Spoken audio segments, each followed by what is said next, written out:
Bro, you're 20 years older than me. You are an employee. This is not appropriate.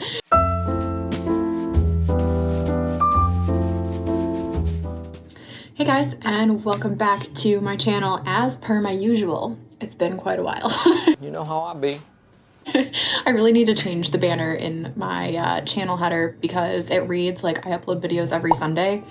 I need to change it to like sometimes. I upload videos sometimes. I have great intentions, but it is what it is. So today, obviously I'm stuck inside, day quarantine, like, I don't even know. It's been over a month at this point, I think. I'm in Michigan, so I don't know how it is where you guys are, but it's crazy. And it's also snowing right now, so that's really fun. It's literally April 21st. I've been in quarantine for a month and it's snowing.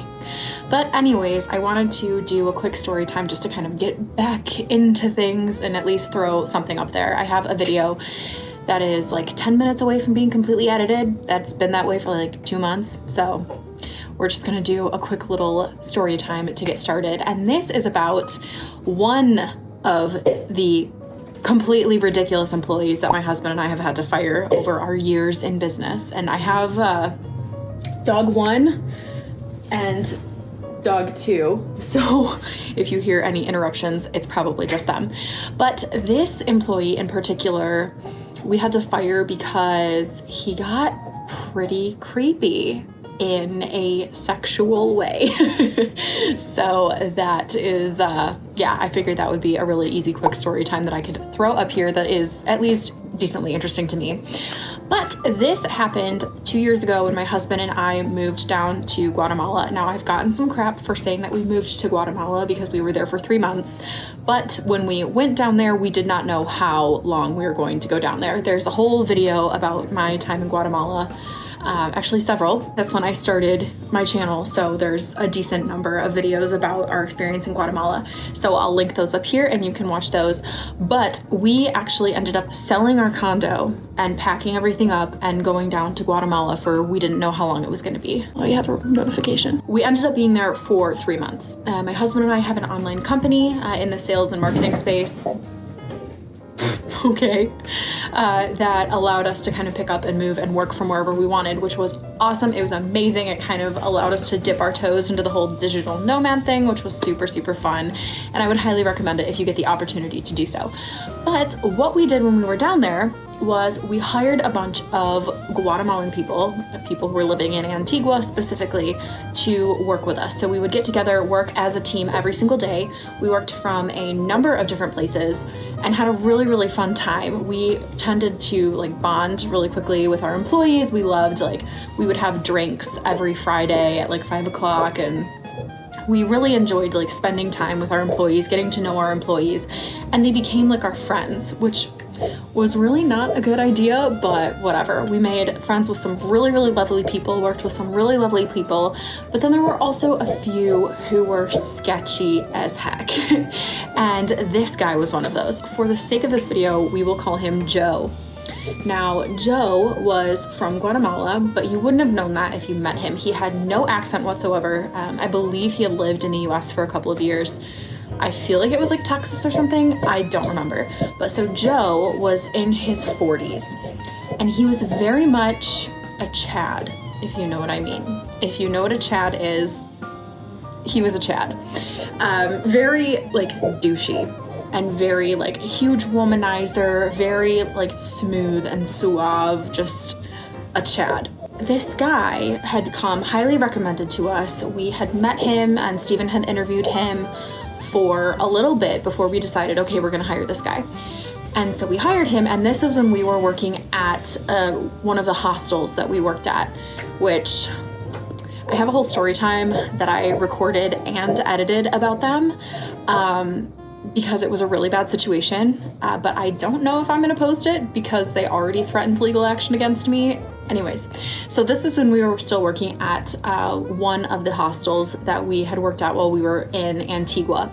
And the first day that we met him, he seemed great. He seemed like I said, like a little douchey, and he was like 40. but whatever, it was fine. So we thought that he would be perfect for sales. You know, he's a smooth talker, he's like really sociable, just seemed like a fun, cool guy, just a little bit of a Chad. And so we hired him, and literally the first day that we worked with him is when everything started. So a fun little note, okay, a fun little note, oh, hello, about the culture in Antigua. Something that was kind of fun was everyone kisses everyone hello. They're very expressive, very affectionate, and I loved that. Even though I'm a super introvert and I like am not comfortable with people touching me, there was just something about the camaraderie and just like being physically affectionate with people. And so every single morning, the entire team, like when each individual person got there, they would come and like kiss hello to everybody. And so would Joe. So the first day, you know, he gets there, he's like, oh, nice to meet you, gives everyone like a hug and a kiss and whatever. And then he quickly realizes that he had left his laptop charger. So he comes to me. I was kind of like the operations, HR kind of person, along with marketing and a bunch of other things, because you end up wearing 15,000 hats when you're an entrepreneur. That's just the way it goes. But I was kind of like the operations person. So he comes to me. He's like, hey, I left my laptop charger at home. I need to go get it. And this wasn't like a 10-minute walk home. He lived in Guatemala City, which on a good day, if I remember correctly, and this was 2 years ago, so I could be getting it wrong, but on like a good day, it would take an hour or two to get from Guatemala City to Antigua. And a large portion of that was because of traffic. So he had like a motorcycle or something, and he had gotten here. First of all, I think he was like 2 hours late on his first day. We were like, dude, where are you? Where are you? And he had this whole grand story about how like the police stopped him and like took his bike or something really crazy. And then he's like, yeah, I left my laptop charger. I need to go get it. Because we had tried all of the laptop chargers of everyone on our team, and for whatever reason, he had like an older computer or something, so that none of our laptop chargers fit his laptop. And he's like, I'm so sorry, like this is so embarrassing, but I need to go home and get my charger because my computer's about to die. He had like 5% battery left or something. So I'm like, okay, I mean, you know, we're not gonna pay you for this time, obviously, because you're not working. He was like, yeah, no, I get it. I'll be right back. I'll be back as soon as I possibly can. So this guy leaves. And so we're like, okay, it should take him like 2 hours to get home, 5 minutes to grab his laptop, and 2 hours back. So literally half the day is wasted, but whatever. So he doesn't come back. And we're like, what is going on? Where is this guy? Finally, at like the end of the day, practically, this guy finally comes back. And he comes up to me and he's like, I couldn't find it. My laptop charger is not at home. Like, I don't know what to do. And I was like, okay, well, here, you can use my laptop. Like, I finished my work for the day and like, you can use mine. I think that's what we did. And he goes to sit down. And then 5 minutes later comes back up to me and he's like, okay, this is so funny. Like in this conspiratorial tone, in this like borderline flirty tone, he's like, okay, you're gonna laugh. This is so funny, but my charger was in my bag the entire time. Isn't that funny? And I'm sitting there like, are you? And I'm like, oh, haha, like no big deal. Just, you know, and I was trying to have like this authoritative, like be this authority figure to this guy. How old was I? I was 22. Was I 22? Yeah, this was 2 years ago, so I was 22. With this 40-year-old man, I'm trying to be like, that's fine, but don't let it happen again. It was bizarre. He looks at me and he goes, don't tell Steven, it'll be our little secret. And like winks at me, which I can't wink, so I probably just blinked. But he goes, it'll be our little secret. And I'm looking at this guy and I'm just like, okay, whatever. Okay, so I'm obviously married to Steven. Like, what do you think? I'm not gonna talk to my husband about this. But he tried to be all like, hey babe, like this is just between us kind of a thing. So naturally, I told Steven that night, I was like, oh my word, you're not gonna guess what Joe did. Oh my word. And again, we'd already had this issue with him on like his first day showing up super late. Oh, traffic, the cops were bothering me, blah, blah, blah. And then this happens. And I told him, you know, he said he left his laptop charger at home and then went all the way home, took forever to come back, longer than he should have to come back. And then it was in his laptop bag the entire time. And he told me not to tell you. So he was kind of on our list from day one. But we decided to kind of see where it was going because he seemed like he would be a really good salesperson. Like I said, he was very smooth talking, very charming, very like, you know, he just seemed like he would be good at sales and like schmoozing people. So as time went on, there were just kind of little things here and there. Like he would disappear for hours on end and then be like, oh, well, I was talking to this business owner and seeing if, you know, we could do a partnership, and like, oh, I was talking to this person and I think they'd be a good fit for this client.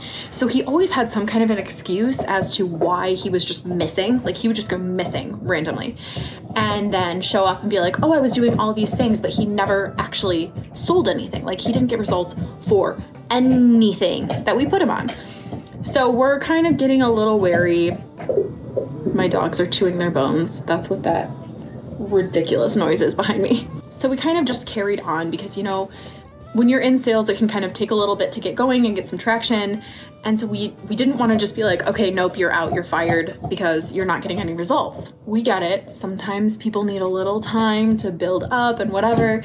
And through this time, we ended up leaving the hostel that we were at, which, like I said, is a whole very dramatic story. So we left and we ended up at this other hostel that had a co-working space attached to it. It was amazing. It was beautiful. It was called Selena and we loved it. If I can tag them or link to their website or something, I will do it. Like this place was absolutely amazing. It was phenomenal. So beautiful. There was like a fountain and like a bed on like a swing basically out in this courtyard. They had like a school bus that they had converted with all these cushions and couches and stuff. Air-conditioned co-working space, which is like unheard of in Antigua. It was beautiful and amazing. They had a food court. They had a freaking food court with donuts the size of your face. I miss Selena. I miss Selena so much. But anyways, so we had started working at Selena in their co-working space and we had our own dedicated desks. Now, there was a girl on our team who was amazing and wonderful. If you are watching this, hi, I still miss you. You're awesome and I miss hanging out with you. But this girl and I were good friends. Like we had just an awesome team dynamic. We were always like joking around and laughing and taking pictures and this and that. And so this girl and I got along really, really well. And so in our dedicated desks, we kind of had a place where we would come in and sit every single day in the same spot. So I would sit here. The other girl, we'll call her Marie. We'll call her Marie. So I would sit here. Marie would sit in front of me. Steven would sit next to me. And then one of our other sales guys would sit next to Marie and across from Steven. And they were actually dating. Marie and we'll call him... Why can't I think of any guy names? We'll call him Alex. So Alex and Marie were dating. Steven and I were obviously married. And then we had Joe and then another guy on our team who I'm not even going to get into that because we'll call him, we're not even going to call him anything. Guy 3. We'll call him Guy 3. And then another girl. So it was Marie, me, Steven, Alex, and then Guy 3 and the other girl.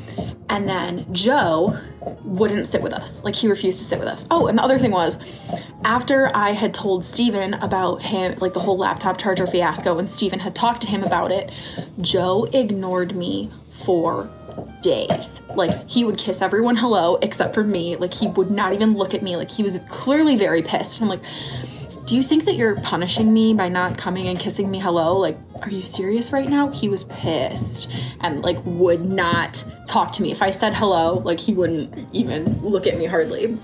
Anyways, so that was kind of funny. It's like, what are you, 5? Like now you're ignoring me because I tattled on you? Like this is a business, sir. You are a salesperson, a professional person working at a business. Get your life together. Anyways, so Joe kind of throughout our time with him, we had to speak to him several times about things like being late, leaving early, disappearing, not getting results, blah, blah, blah. So he kind of like didn't really like us very much.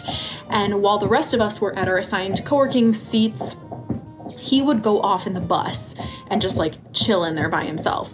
We had no idea if he was working because nothing would ever get done. Like we didn't know what he was doing, but we didn't want to just assume he was more or less screwing us over, you know?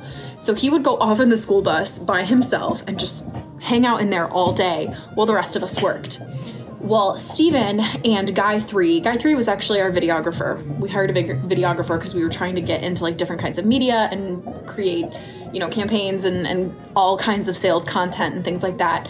So Guy 3 was our videographer. And then for whatever reason, I don't remember why, there was like a little library in the hostel, and I was working in the library, Joe was working in the library, and I think maybe Alex was working in the library. There was another guy in there with us. So it was me and 2 of our male employees in there. And spoiler alert, if you are trigger warning, I guess, if you don't like talking about periods or blood or anything, I am not very shy about talking about periods because I think it's just a normal thing. Like whatever, like people have periods, and that's just a fact of life, and deal with it. So I had started my period like the day before, and so I was in cramp city. Like I literally I had this owl-shaped heating pad, and I literally brought this heating pad to the hostel and was like heating it up throughout the day, and I felt so gross and horrible. And so the guys could kind of pick up on the fact that I wasn't feeling great because I was like using this heating pad and just kind of like, I wasn't my normal perky self. Like normally I'm pretty like perky, and I loved being in Guatemala, and just like I was so happy there. Like I was so happy there. And so I was normally like super perky and chatty and this and that, and I just wasn't. So the guys could kind of tell something was going on with me, and I left to heat up my heating pad, and Joe was outside the library as well. So I'm like walking on the path to go to the kitchen to heat up the heating pad, and Joe was like walking towards me, and he's like, hey, like, are you okay? What's going on? And so I just told him, I was like, lady problems, you know? And he's like, oh yeah, like what's going on? I'm like, dude, really? Like, well, I have really bad cramps and I just feel just gross. And he goes, oh, I'm so sorry. And just slowly like wraps me in this intimate bear hug, and just like kind of just like holds me for a second, and I'm standing there like, help. This guy like literally just like the most like intimate embrace just like envelops me with his arms. I'm like, bro, you're 20 years older than me. You are an employee. This is not appropriate. So I like extract myself. I'm like, oh, thanks, like, buddy. And it made me so uncomfortable. It was just so inappropriate. Like, it would have been inappropriate if he and I were like acquaintances, but the fact that I was one of his bosses oh, hello. Just even thinking about it now, I'm like, ugh. And it's not that he like wasn't an attractive guy, because he was an attractive guy, like, and he knew it. That was the worst part, is like he was technically an attractive person, and so he just like thought he was the hottest thing ever. So you could tell like how he would interact with you. It was almost as if he was bestowing attention upon you and expected you to be appreciative of that. Have you ever like met someone like that, where you can tell they're just like, I'm gonna pay attention to you, don't you feel special? Like, that's the vibe you got from this guy. And so I could tell that like I was supposed to like just, this guy's giving me a hug, and like, I was supposed to like take comfort in that. It was it was so gross, and it made me feel really uncomfortable. So I just kind of went about my day, and a couple days later, he would like show us pictures on his Instagram all the time. He was like a DJ or something, so he was always going to clubs and like meeting hot women and this and that. So he would show us pictures of like hot women he had met, and just stuff that was on his Instagram, and we followed his Instagram. Pretty much all of us would all follow each other. And so one day we saw that he had, at the hostel we were staying at, he was sitting out by the pool, not working, and had taken pictures of guests at the hostel, these women who were sunbathing in bikinis. He had taken pictures of them and posted them on his Instagram in like a little carousel. So like it was like a selfie, and then a picture of the hostel, and then a picture of these women sunbathing at the hostel with the caption like, gorgeous view or something weird and creepy like that. You know what? I'm gonna see if I can pull up his Instagram. Let's see. I don't think he's blocked me. Yes, he hasn't blocked me. Okay, I'm on my iPad because I'm using my phone to record. Let's see. Oh my word. Ew. Oh, he's deleted a bunch of stuff. He has pictures from Selena in here, but it looks, hold on. It's still here. The picture, oh my word, it's still here. It's just like a bunch of girls sunbathing. I can't believe he didn't take this down. But anyways, obviously, like, it's a creepy picture, how he took the picture. You can tell that none of them know they're being photographed, and like, they're just chilling. One girl has a glass of wine, like the others are just kind of chilling, laying out in the sun, and oh my word. Oh, and then he also, like, there were statues in Selena where like the figurines had like breasts, and in another one of these pictures he's pretending to pinch the breast of the statue. Oh my word. Ugh. Ew. Looking at this makes me feel gross. I can't believe he still has that up. But anyways, obviously that's super freaking creepy, and we had to talk to him about this again. And we were like, dude, you cannot take pictures of random, unsuspecting girls who are sunbathing in their bikinis and then post it online publicly for anyone to see. Like, you do not have their consent. What are you doing? And this guy, he was like, yeah, whatever. The final straw with all of this, with this man, number one, I don't think he got a single sale the entire time he worked with us, which was at least a month, maybe more. Not a single sale. So we are, a small startup. We're paying this guy a full-time salary. Granted, it was a little bit less because we were in Guatemala, and like Steven and I didn't even pay ourselves for 3 months. So like, we were on a budget. Like we paid people very well for being where we were and doing what we were doing, but like, we didn't even pay ourselves for 3 months. So this guy is taking our money for over a month, didn't get any results, is just screwing around half the time, taking pictures of women without their consent in bikinis and posting it online publicly. Like, we were like up to here with this guy. But the straw that broke the camel's back was a comment that he made one day when we hired another local Guatemalan girl to join us as a salesperson. And this is where the seating arrangement comes in. That's why I explained that. I probably should have said that, like, hey, this is important, but that's why that was important. So as a quick refresher, I'm here, Maria is here, Alex is here, Steven is here, guy 3 is here, the other girl is here, and so we had empty space next to Alex, who was dating Maria. Maria and I were very good friends. So this new girl that we hired, we'll call her Kayla. We'll just call her Kayla.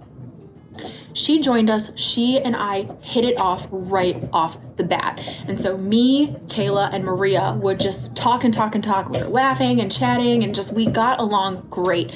We had such a great group of people for the most part, save for a select few, including Joe. So the first day that I just said her name. The first day that Kayla joined us, we were trying to figure out where she was going to sit. And we were like, okay, we want her to sit with the rest of the girls. The other girl who sat down here, she didn't really like us. So she would kind of like sit by guy 3 because they were friends, which was the whole thing, and do their own thing. So we were like, okay, well, we want Kayla to sit by me and Maria. Or Marie. Did I call her Marie or Maria? Marie, I think. So we're like, okay, we want the 3 of us girls to sit together. So what we were gonna do was have Alex scoot down a seat, have Marie, I'm just calling her Marie. We just finished Breaking Bad, so I have like Marie on the brain. I don't know, we're going with Marie. So Alex would scoot down one, Marie would scoot down one, Kayla would sit across from me, and then like the 3 of us girls would be in a little L. I really hope this makes sense. And so someone made a comment like, oh yeah, we what was it? We were all being really loud and obnoxious, and so Alex made a comment like, oh yeah, I wouldn't want to be in the middle of these two, meaning Marie and Kayla. Because we were joking around like, oh, well, we could sandwich Alex in here between Marie and Kayla, and then all of us are going to be talking. It's going to be so loud. And Alex said something along the lines of, yeah, I wouldn't want to be stuck in between Marie and Kayla. And Joe, who just so happened to be sitting at our desks with us instead of hiding off in the bus like a weirdo, looks up and goes, I wouldn't complain about being stuck in between those two, if you know what I mean. Like, and this is a work day. Like, that would be a little much if we were just like a group of friends hanging out and he was a weird 40-year-old man stalking a bunch of 20-year-old women. Like, that would be weird enough. This is a work environment, and we had already spoken to him several times about being weird and creepy. And like his demeanor when he said it, and just like the way he said it was like, what? Are you serious right now?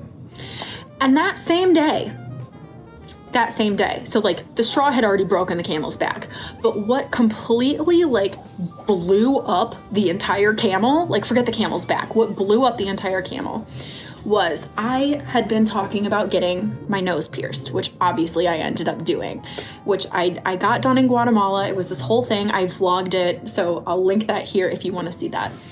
But I was looking at pictures of people with nose rings and trying to figure out if I should or if I shouldn't. So Marie and I had been talking about it, and Joe looks at it, leans over, very close to me, looks at the picture that I was looking at, looks at me, and it says something along the lines of, I think you'd look really hot and badass if you got that done.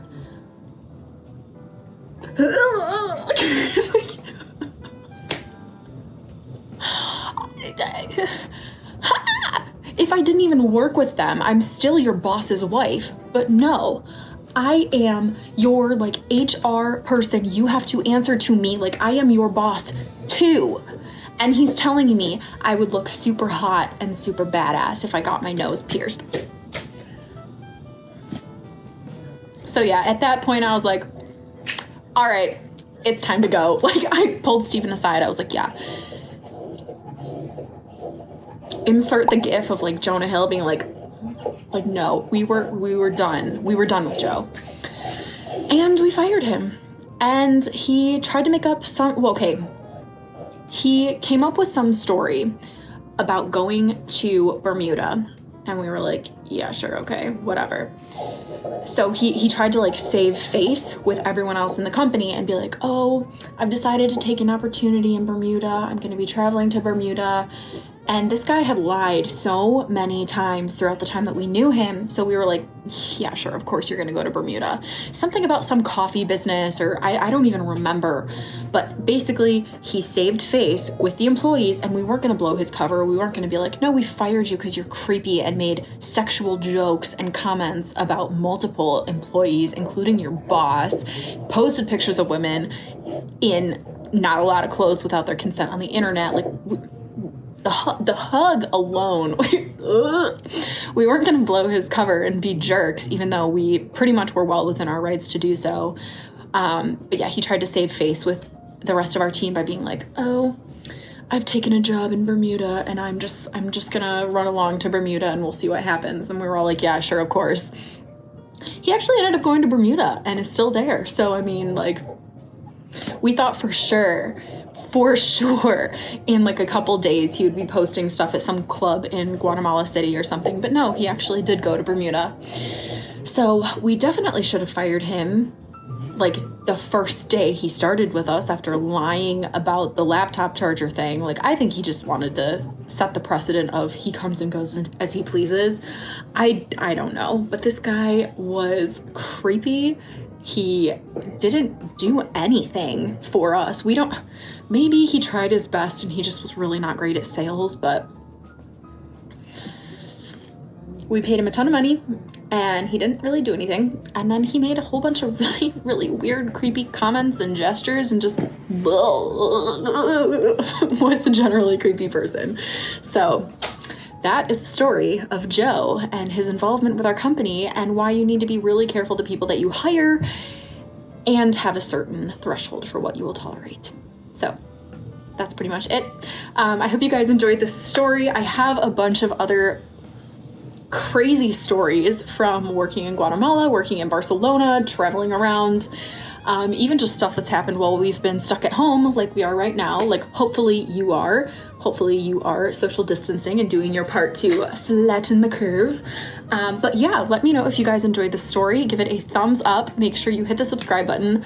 I'm not making any promises about when I'm gonna upload my next video, but like I said, I have one that's mostly done. I recorded myself making Steven's birthday cake and just kind of talking about how we got together, our experience being a young couple. It's like an hour long, maybe more. But it's just kind of a fun little video to kind of get to know me. But I have that. Maybe I'll work on editing that. I don't know. So let me know what you guys think. I'd love to hear your comments about crazy, creepy employees that you've worked with. If you're an entrepreneur, any experiences you've had. But yeah, so make sure you like the video, subscribe, and I will see you in the next one. Bye.